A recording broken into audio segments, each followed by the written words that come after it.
Hey Sephora babes, it's Arielle from Sephora at the Parks Mall in Arlington, Texas.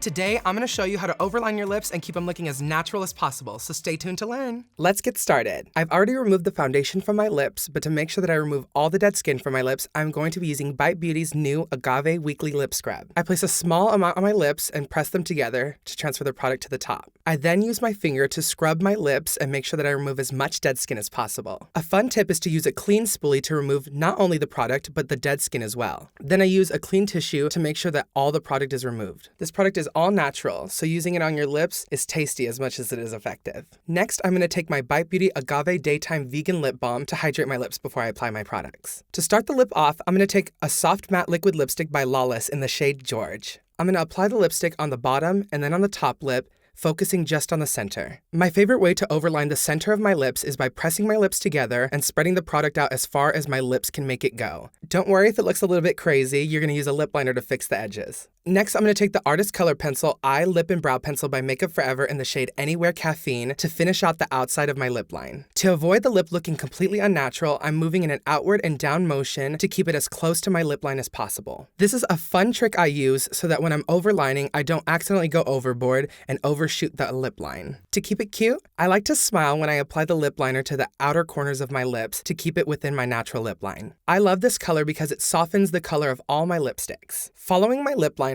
I'm using a matte lipstick by Anastasia Beverly Hills in the shade Nude. You don't have to apply an additional lipstick to the center of your lip the way I did. However, if you want to customize your lip, you absolutely can. Next, I'm taking the Artist Couture Diamond Lip Tease Lip Gloss in the shade Climax. I'm going to be focusing my gloss only on the center top cupid's bow of my lip and the bottom lip to focus a lot of brightness and reflectiveness. Applying a lip gloss to an overlined lip helps reflect the light and hide an overlined lip line. Now, we are all human, so when you make a mistake, you have to clean it up. I'm going to take Smashbox's Studio Skin Flawless 24-Hour Concealer in the shade Light, Medium, Warm, Olive on a Sephora Collection number 15 brush. Like I said earlier, we want the outer corner of our lip line to be as natural to our lip as possible to keep the whole lip together. Thank you so much for watching. Like, subscribe, and leave us a comment about your favorite lip combos to achieve an overlined lip.